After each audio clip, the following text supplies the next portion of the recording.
Israel Palestine ഇഷ്യൂവിൽ നിങ്ങൾ നോക്കുകയാണെന്നുണ്ടെങ്കിൽ പലയിടങ്ങളിൽ നിന്നും ആൾക്കാർ പാലസ്തീനെ സപ്പോർട്ട് ചെയ്യാറുണ്ട്. അതായത് ഇപ്പോൾ UK, USA, Ireland, Germany, Italy, Canada, അങ്ങനെ പലയിടത്തു നിന്നും ആൾക്കാർ സപ്പോർട്ട് ചെയ്യാറുണ്ട്. അപ്പോൾ അതിൽ കൂടുതലും ആ നാട്ടിൽ തന്നെ നേറ്റീവ്സ് ആയിട്ടുള്ള ആൾക്കാരും അല്ലെങ്കിൽ വെള്ളക്കാരൊക്കെ തന്നെയാണ്, അല്ലെങ്കിൽ ബ്ലാക്സ് കാണുമായിരിക്കും. ഓക്കെ, അപ്പോൾ ഇവരുടെ ഒരു രീതി എന്ന് പറഞ്ഞു കഴിഞ്ഞാൽ പ്രൊട്ടസ്റ്റ് നടത്തുക, ജാഥ നടത്തുക, ഓൺലൈനിൽ ഫൈറ്റ് ചെയ്യുക, അങ്ങനെ കംപ്ലീറ്റ്ലി ഒരു പ്രോ പാലസ്തീൻ ലൈഫ് സ്റ്റൈൽ അവർ ജീവിക്കുകയാണ്. പ്രോ പാലസ്തീൻ മൂവ്മെൻറ്റിൻ്റെ പാർട്ട് മാത്രമല്ല, ഒരു പ്രോ പാലസ്തീൻ അല്ലെങ്കിൽ പ്രോ ഇറാൻ ലൈഫ് സ്റ്റൈലിൻ്റെ ഭാഗം കൂടിയാണ് അവർ. അപ്പോൾ അവിടെ ലൈഫ് എന്ന് പറയുന്നത് തന്നെ പാലസ്തീനു വേണ്ടി ശബ്ദം ഉയർത്തുക, പാലസ്തീനെ സപ്പോർട്ട് ചെയ്യുക എന്നുള്ളതാണ് ഈ പറഞ്ഞ ജനങ്ങളുടെ ഒരു ഗോളെന്ന് പറഞ്ഞ ലൈഫിൽ ഈ കറണ്ട്ലി.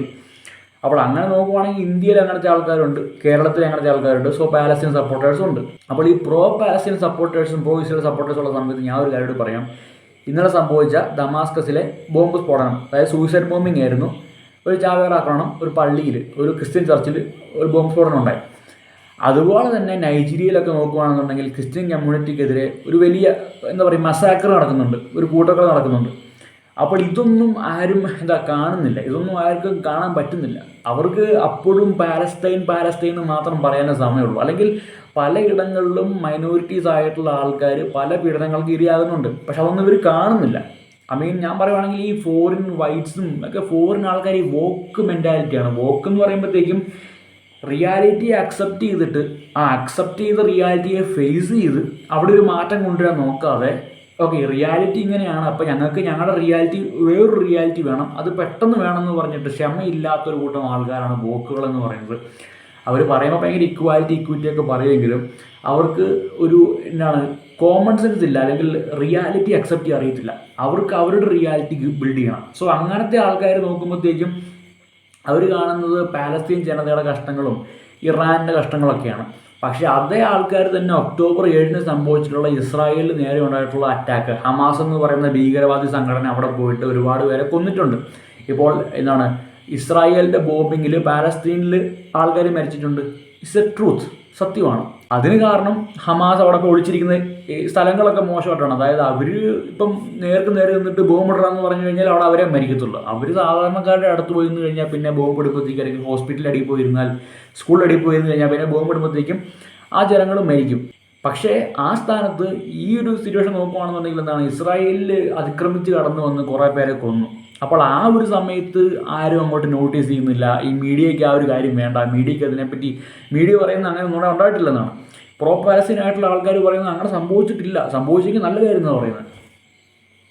അതായത് നിങ്ങൾ ഫൈറ്റ് ചെയ്യുന്നത് എന്താണ്, കൂട്ടക്കുരുതി ഇല്ലാതാകണം എന്നാണ് പ്രോ പാലസ്തീൻ എന്ന് പറഞ്ഞ് സപ്പോർട്ട് ചെയ്യുന്നത്, ഫൈറ്റ് ചെയ്യുന്നത്. ആ നിങ്ങൾക്ക് തന്നെ ഇവിടെ കുറേ പേര് മരിച്ചപ്പോഴത്തേക്കും അത് നല്ല കാര്യം എന്നാണ് പറയുന്നത്. ഓക്കെ, അപ്പോൾ ഇറാൻ എന്ന് പറയുന്ന ഒരു രാജ്യത്തിനോട് ഇസ്രായേൽ ഫൈറ്റ് ചെയ്യുന്നതിന് തക്കതായിട്ടുള്ള കാരണമുണ്ടെന്നും ഇറാൻ്റെ കയ്യിൽ ന്യൂക്ലിയർ വെപ്പൺസ് വന്നു കഴിഞ്ഞാൽ അത് വരുന്നതിൻ്റെ പിറ്റേ ദിവസം തന്നെ ഇസ്രായേലിനെ അടിച്ചു ഒതുക്കും എന്നുള്ള കാര്യം നമുക്കറിയാം. സോ ഇസ്രായേൽ ചെയ്യുന്നത് എന്താണ്, പ്രിക്കോഷൻ മാത്രമാണ് ചെയ്യുന്നത്. അതായത് അവിടെ പോയിട്ട് ആരും കൊല്ലുന്നില്ലല്ലോ, ന്യൂക്ലിയർ സൈറ്റ്സ് തകർക്കുന്നു, അവരുടെ ഒരു ആണവായുധം വരരുത് എന്നുള്ളൊരു ലക്ഷ്യം മാത്രമേ ഇസ്രായേലിനുള്ളൂ. എന്നും പറഞ്ഞ് ഞാൻ ഇസ്രായേലിൻ്റെ ഒരു സപ്പോർട്ട് വന്നേക്കുന്നതല്ല. ഞാൻ ഇന്ത്യക്കാരനാണ്, എൻ്റെ രാജ്യം, എൻ്റെ മദർലാൻഡ് ഇന്ത്യയാണ്. ഞാൻ എൻ്റെ രാജ്യത്തെ മുന്നോട്ട് കൊണ്ടുവന്ന് നോക്കുന്നൊരു വ്യക്തിയാണ്. പിന്നെ നോക്കിയപ്പോഴത്തേക്കും എല്ലാ ദിവസവും കുറേ വർഷമായിട്ട് Palestine, Israel, Iran, Palestine, Israel, Iran, America, north Korea, China എന്ന് പറഞ്ഞ പല പല രാജ്യങ്ങളിലെ ജിയോ പൊളിറ്റിക്കൽ വാർത്തകൾ കേട്ട് വന്നപ്പോഴത്തേക്കും ഇത് തോന്നി ഇതിലൊന്ന് പറയണമെന്ന്. അപ്പോൾ അങ്ങനെ ഞാൻ പറഞ്ഞു വന്നപ്പോഴത്തേക്കും ഞാൻ പറഞ്ഞ കാര്യമാണ്, ദമാസ്കസിൽ നടന്നേക്കുന്ന അറ്റാക്ക് ആയാലും ഈ ഞാൻ പറഞ്ഞ നമ്മുടെ നൈജീരിയ സംഭവിച്ചേക്കുന്ന ക്രിസ്ത്യൻസിനെതിരെയുള്ള അറ്റാക്ക് ആണെങ്കിലും ലോകത്തിൻ്റെ പലയിടത്ത് സംഭവിക്കുന്ന മൈനോറിറ്റീസ് നേരിടുന്ന പ്രശ്നങ്ങളാണെങ്കിലും ഇവർക്കൊന്നും ഇത് കാണാം. അവിടെ ഒന്നുമില്ല, അവിടെ ഒന്നും ഓളൈസോണില്ല, ഓളൈസോൺ ദമാസ്കസ് ഇല്ല, ഓളൈസോൺ നൈജീരിയയില്ല, ഒന്നുമില്ല. ഓളൈസോൺ റാഫ, ഓളൈസോൺ ഗാസ, അത്രയ്ക്ക് ഇവർക്കുള്ളൂ. അപ്പോൾ ഇതിനെപ്പറ്റി ആക്ച്വലി ഇതിൽ കൺസേൺഡ് ആയിട്ടുള്ള ആൾക്കാർ, അതായത് ഈ പാലസ്തീൻ ജനതയ്ക്ക് വേണ്ടി സപ്പോർട്ട് ചെയ്യുന്ന ആൾക്കാർ ആക്ച്വലി കൺസേൺഡ് ആയിട്ടുള്ള ആൾക്കാർ റിയാലിറ്റി മനസ്സിലാക്കുക. അതായത് ഹമാസ് എന്ന് പറയുന്ന ഒരു ഗ്രൂപ്പ് ചെയ്യുന്ന പ്രശ്നങ്ങൾ മനസ്സിലാക്കിക്കൊണ്ട് പാലസ്തീനെ സപ്പോർട്ട് ചെയ്യുന്ന ആക്ച്വൽ ആയിട്ടുള്ള ആൾക്കാരോട് ഞാൻ പറയട്ടെ, നിങ്ങൾ ഇന്ന് കാണുന്ന ഈ ഭൂരിഭാഗം പ്രോ പാലസ്തീൻ സപ്പോർട്ടേഴ്സും ആക്ച്വൽ സപ്പോർട്ടേഴ്സ് അല്ല. അവരുടെ ഗോൾ എന്ന് പറഞ്ഞാൽ ട്രെൻഡ് സെറ്റ് ചെയ്യുക, അതായത് ട്രെൻഡിൻ്റെ പിന്നാലെ പോവുക എന്നാണ്. ഒരു കൂട്ടം ആൾക്കാർ പെട്ടെന്ന് എവിടുന്ന വന്ന് പ്രോ പാലസ്തീൻ എന്ന് പറഞ്ഞ് ലോകത്തെല്ലായിടത്തും ജാഥ സംഘടിപ്പിക്കുന്നു, പ്രൊട്ടസ്റ്റ് ചെയ്യുന്നു, അങ്ങനെയൊക്കെ ചെയ്യുമ്പോഴത്തേക്കും ഈ കുറേ വെള്ളക്കാരി അമ്മച്ചിമാർക്കും അപ്പച്ചന്മാർക്കും പണിയും തൊഴിലൊന്നുമില്ല. പിന്നെ കുറേ പെണ്ണും പിള്ളേരും മറ്റേ നമ്മുടെ കിറ്റത്തറമ്പൊക്കെ പോലത്തെ കുറേ അമ്മച്ചിമാർക്കും പിള്ളേർക്കൊന്നും പണിയൊന്നുമില്ല, സ്കൂളിൽ പോകാൻ മടിയാണ്. അപ്പോൾ ഇവരിപ്പോൾ പ്രോ പാലസ്തീൻ എന്നും പറഞ്ഞ് ഇറങ്ങുവാണ്. അപ്പോൾ ആക്ച്വലി പാലസ്തീന് വേണ്ടി കൺസേൺ ആയിട്ടുള്ള അല്ലെങ്കിൽ പാലസ്തീനി മരിച്ചു വീഴുന്ന ആൾക്കാർക്ക് വേണ്ടി കൺസേൺ ആകുകയും ഹമാസ് എന്ന് പറയുന്ന ഗ്രൂപ്പ് ചെയ്ത ചെറ്റത്തരങ്ങൾ മനസ്സിലാക്കുകയും ചെയ്യുന്ന ആക്ച്വൽ പാലസ്തീൻ സപ്പോർട്ടേഴ്സ് മനസ്സിലാക്കുക, നിങ്ങളുടെ കൂടെ കാണുന്ന ഇസ്രായേലിലെ ജനങ്ങളെ എപ്പോഴും കൊന്നുകൊള്ളണം, ഇസ്രായേൽ ഇല്ലാതാക്കണം എന്ന് പറയുന്ന അല്ലെങ്കിൽ ലോകം മുഴുവൻ എന്താ പറയുക പാലസ്തീന് വേണ്ടി വിട്ടുകൊടുക്കണം എന്നൊക്കെ പറയുന്ന കൂട്ടം ആൾക്കാർ അവർ ആക്ച്വലി കൺസേൺ അല്ല. അവരുടെ ഗോൾ എന്ന് പറഞ്ഞാൽ കുറേ ടിക്ടോക്സ് ഉണ്ടാക്കുക, കുറേ വീഡിയോസ് ക്രിയേറ്റ് ചെയ്യുക, ട്രെൻഡ് സെറ്റ് ചെയ്യുക, അത്രേ ഉള്ളൂ. അതുപോലെ തന്നെ ഈ പറഞ്ഞ ആൾക്കാർ ആക്ച്വലി മനുഷ്യൻ്റെ ഇടയിലുള്ള പീസ് എസ്റ്റാബ്ലിഷ്ഡ് ആകണം, ആൾക്കാരെ സപ്പോർട്ട് ചെയ്യണമെന്ന് ആഗ്രഹമുള്ളവരായിരുന്നെങ്കിൽ എന്തുകൊണ്ട് അവർ ഇപ്പം ഈ ഒരു സ്പോട്ടി ആരംഭിക്കണം പ്രൊട്ടസ്റ്റും കാര്യങ്ങളൊക്കെ. ദമാസ്കസിന് വേണ്ടി ഞങ്ങൾ സംസാരിക്കുന്നു, അല്ലെങ്കിൽ ആ ഒരു ക്രിസ്ത്യൻ പള്ളിയിൽ ബോംബ് പൊട്ടിച്ച് ഞങ്ങൾ എതിർക്കുന്നു എന്ന് പറഞ്ഞ് തുടങ്ങണം. ഇപ്പോൾ ഓളൈസ് ഓൺ ഡമാസ്കസ് എന്ന് പറഞ്ഞ് പോസ്റ്ററൊക്കെ വരേണ്ടതാണ്, വന്നില്ലല്ലോ, വരത്തില്ല. അതുപോലെ ലോകത്തിൻ്റെ എവിടെയൊക്കെ മൈനോറിറ്റീസ് പ്രശ്നം നേരിടുന്നുണ്ടോ അവിടെയെല്ലാം ഇവർ പോകത്തില്ല. അവരെ സംതൃപ്തിയില്ല അതിനെപ്പറ്റി. അവർക്ക് ഈ ട്രെൻഡ് തീരുന്നവരെ പാലസ്തീനെ വേണം. അതാണ് ഞാൻ പറഞ്ഞ പാലസ്തീൻ്റെ ഇഷ്യൂ മനസ്സിലാക്കാത്ത വെള്ളക്കാരി അമ്മച്ചിമാരും അപ്പച്ചന്മാരും കുറേ പിള്ളേരൊക്കെ ആയിട്ടുള്ള ഗ്യാങ്. അങ്ങനത്തെ ടീംസ് കേരളത്തിലുണ്ട്, ഇന്ത്യയിലുണ്ട്, ലോകത്തിന് എല്ലായിടത്തും ഉണ്ട്. അവർക്ക് ആക്ച്വൽ ഇഷ്യൂ മനസ്സിലാക്കാൻ ഹിസ്റ്ററി പഠിക്കാൻ പറ്റത്തില്ല, അതിൻ്റെ റീസൺസ് പഠിക്കാൻ പറ്റത്തില്ല, അതിൻ്റെ ഫാക്ട്സ് പഠിക്കാൻ പറ്റത്തില്ല. ജസ്റ്റ് ഒരു ബാൻഡ് വാഗൺ, ഒരു വണ്ടി കണ്ടാൽ വണ്ടി ചാടി കയറും. അതെങ്ങോട്ട് പോകണമെന്ന് വണ്ടിയൊന്നും അറിയത്തില്ല. ഒരു വണ്ടി കണ്ടാൽ ചാടി കയറുന്നു, ആ കൂടെ അങ്ങ് പോകുന്നു. അപ്പോൾ അങ്ങനെ ഏതൊരു ബാൻഡ് വാഗിന് ചാടിക്കയറിയ കുറച്ച് ആൾക്കാരാണ് നമ്മൾ ഇന്ന് ഈ കാണുന്ന ഭൂരിഭാഗം പ്രോ പാലസ്തീൻ പ്രോ ഇറാനൊക്കെ ആൾക്കാർ. പിന്നെ ഇസ്രായേലിനെതിരെയുള്ള ഹെയ്റ്റും അതും ഞാൻ പറയട്ടെ. ഇസ്രായേൽ എന്ന് പറഞ്ഞ രാജ്യത്തിനെതിരെ തന്നെ ഹെയ്റ്റിൽ ഭൂരിഭാഗം വരുന്ന ഹെയ്റ്റും ചുമ്മാ ട്രെൻഡിൻ്റെ ഹെയ്റ്റാണ്. ആക്ച്വലി ഹെയ്റ്റ് ചെയ്യുന്നവന്മാരോട് പോയിട്ട് ബ്രോ ആക്ച്വൽ ഫാക്റ്റ് പറയാൻ പറഞ്ഞാൽ അവന്മാർ മുക്കും. അവന്മാർക്ക് ഒരു കുന്തും അറിയത്തില്ല. എക്സിലും ഇൻസ്റ്റാഗ്രാമിലും ഇസ്രായേലിനെല്ലാവരും ഹെയ്റ്റ് ചെയ്യുന്നത് കണ്ടു. എന്നാൽ പിന്നെ ഞങ്ങൾ ഹെയ്റ്റ് ചെയ്താൽ കുറേ ഹെയ്റ്റ് ചെയ്യുന്നവരാണ്. ആക്ച്വൽ റീസൺ ചോദിച്ചാൽ അവന്മാരൊന്നും ഇപ്പം ഇറാൻ ഇസ്രായേൽ ഇഷ്യൂ വന്നു.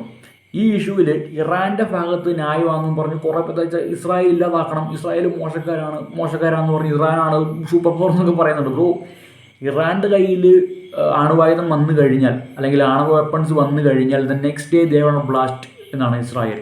അതൊരു ഫാക്റ്റാണ്. അപ്പോൾ അതുകൊണ്ട് ഇസ്രായേൽ നേരത്തെ പ്രിക്കോഷൻ എടുക്കുന്നു. On the other hand Hamas എന്ന് പറയുന്ന ഗ്രൂപ്പ് ഇവരെ അറ്റാക്ക് ചെയ്യുന്നുണ്ട്.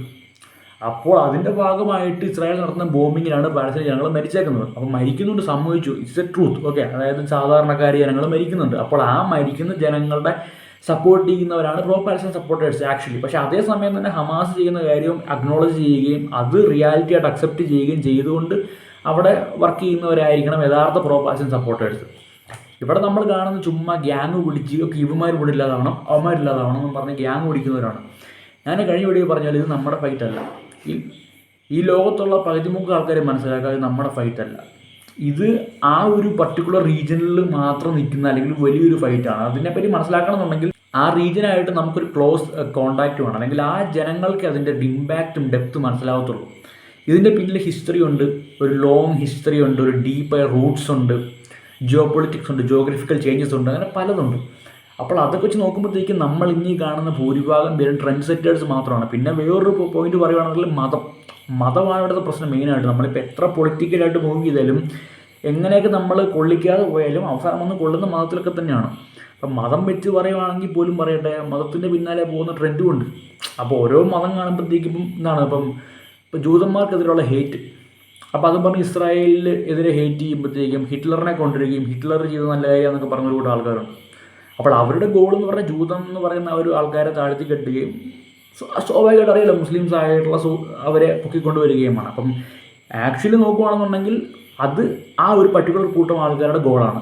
അപ്പോൾ അങ്ങനെ കുറേ ആൾക്കാർക്ക് മതപരമായിട്ടുള്ള ഗോൾസ് ഉണ്ട്, ഒരുപാട് ആൾക്കാർക്ക് പൊളിറ്റിക്കലായിട്ടുള്ള ഈവിൾ ഗോൾസ് ഉണ്ട്, കുറേ പേർക്ക് ഒന്നുമില്ല, ട്രെൻഡ് സെറ്റിംഗ്, ജസ്റ്റ് ടിക്ടോക്സ് ഉണ്ടാക്കാൻ കുറച്ച് കണ്ടന്റ് വേണം. അപ്പോൾ രാവിലെ ഏറ്റുപോയി ഒരു പ്രോ പാലസ്തീനായിട്ടുള്ള റാലി കൂടി 2 വീഡിയോ ഉണ്ടാക്കിയിട്ടു, വീട്ടിൽ വന്നിരുന്നു, അത്രയൊക്കെ ഉള്ളൂ.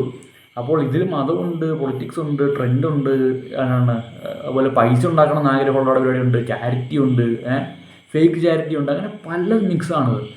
അപ്പോൾ ആക്ച്വലി ജനങ്ങൾക്ക് വേണ്ടി സംസാരിക്കണം എന്നൊക്കെ പറഞ്ഞ് നടക്കുന്ന ആൾക്കാരാണെന്നുണ്ടെങ്കിൽ ദമാസ്കസ് ഉണ്ട് സംസാരിക്കുക, നൈജീരിയ ഉണ്ട് സംസാരിക്കുക, പല സ്ഥലങ്ങളുണ്ട് സംസാരിക്കുക, മണിപ്പൂരുണ്ട് സംസാരിക്കുക, അങ്ങനെ സ്ഥലങ്ങളുണ്ട് സംസാരിച്ച് നിങ്ങൾ അവിടുത്തെ മൈനോറിറ്റി സപ്പോർട്ട് ചെയ്യുക. അല്ലാതെ പാലസ്തീൻ എന്ന് പറഞ്ഞു കഴിഞ്ഞാൽ ലോകം നന്നാവുന്നില്ല. അത് ലോകത്തിൻ്റെ ഭാഗം മാത്രമേ ആവുന്നുള്ളൂ.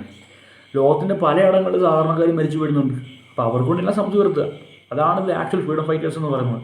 അല്ലാതെ എവിടെ വേണം കുറേ ഹമാസിനെ സപ്പോർട്ട് ചെയ്ത് ഹമാസ് ഒളികളായിട്ടുള്ള ആൾക്കാരാണ്. ഹമാസിനെ സപ്പോർട്ട് ചെയ്ത് ആൾക്കാരെ കൊല്ലുന്നവന്മാരെ ഹമാസ്, അവരെ സപ്പോർട്ട് ചെയ്യുന്നവരല്ല യഥാർത്ഥ freedom fighters. Do it for the whole world, not for one particular region or one particular state. Do it for the whole world.